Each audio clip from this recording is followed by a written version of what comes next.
അത്യാവശ്യം കൂടുതൽ കാര്യബോധമുള്ള ഒരു അച്ഛനും ആ അച്ഛൻ്റെ മകനും ചേർന്നുള്ളൊരു വിചിത്ര സൂത്രത്തെക്കുറിച്ചാണ് ഞാൻ ഈ പറയുന്നത്. മലയാളത്തിൽ ഒരു പുതുമയുള്ള ചിത്രകഥയാണ് വിചിത്ര സൂത്രം. ഈ പുസ്തകം ദൃശ്യാവിഷ്കാരം കൊണ്ട് ഇതിനകം ശ്രദ്ധേയമായി എന്നാണ് പറയുന്നത്. ഡെല്ലി ഡാലി എന്ന് പറയുന്നൊരു പോഡ്കാസ്റ്റ് നിങ്ങൾക്കറിയാം. അതിലെ ഡെല്ലി ഡാലിയുടെ ആത്മാവെന്ന് പറയുന്ന എഴുത്തുകാരൻ എസ് ഗോപാലകൃഷ്ണനാണ്. ഗോപാലകൃഷ്ണനും അദ്ദേഹത്തിൻ്റെ മകൻ നിരഞ്ജൻ ആർ ഭാരതിയും ചേർന്ന് ഈ പുസ്തകത്തിന് രൂപം നൽകി. ഈ വിചിത്ര സൂത്രം എന്ന പുസ്തകത്തിലേക്ക് അൻവർ അലിയാണ് ഈ പുസ്തകം നമുക്ക് പരിചയപ്പെടുത്തുന്നത്.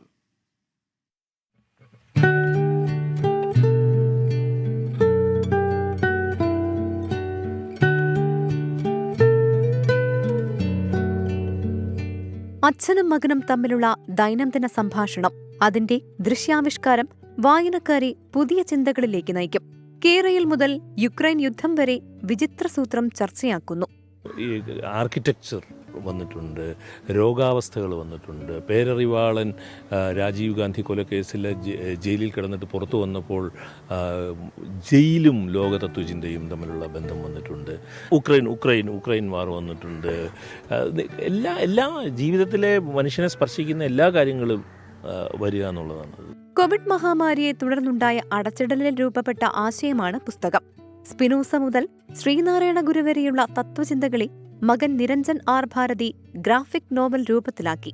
ഇത് കോവിഡിൻ്റെ ഒന്നാം തരംഗം ഉണ്ടായ സമയത്ത് എല്ലാ സംസ്കാരത്തിൻ്റെ എടുപ്പുകളും ജീവിതത്തിൻ്റെ വേഗങ്ങളും സൗകര്യങ്ങളും എല്ലാം ഉണ്ടാക്കിയിട്ട് അതെല്ലാം ഉപേക്ഷിക്കപ്പെട്ട് ചെറിയ ചെറിയ മുറികളിൽ ഒതുങ്ങിക്കൂടുവാൻ മനുഷ്യനെ പ്രേരിപ്പിച്ച സമയത്ത് ആണ് ഇങ്ങനൊരു ചിന്ത വന്നത്.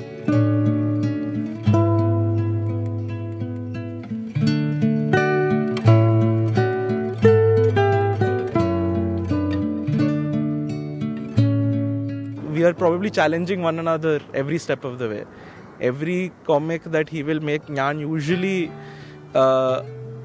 ഞാനത് വായിച്ചിട്ട് തിരിച്ചു വരുമ്പോൾ ഒരു കംപ്ലീറ്റ്ലി ഡിഫറെൻറ്റ് പെർസ്പെക്റ്റീവിലായിരിക്കും ഞാനും അങ്ങനെ പ്രപ്പോസ് ചെയ്യുന്നത്.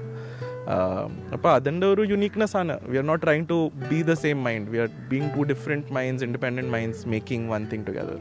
മാതൃഭൂമി ബുക്സ് ആണ് പുസ്തകം പുറത്തിറക്കിയത്.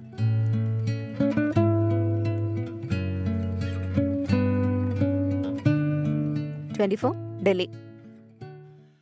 എന്തായാലും അച്ഛനും മകനും ആശംസകൾ. ഈ വിചിത്ര സൂത്രം നന്നായി വിൽക്കപ്പെടുമെന്ന് തന്നെയാണ് എൻ്റെ പ്രതീക്ഷ. ഗോപാലകൃഷ്ണൻ, നിരഞ്ജൻ ഭാരതിക്കും ആശംസകൾ.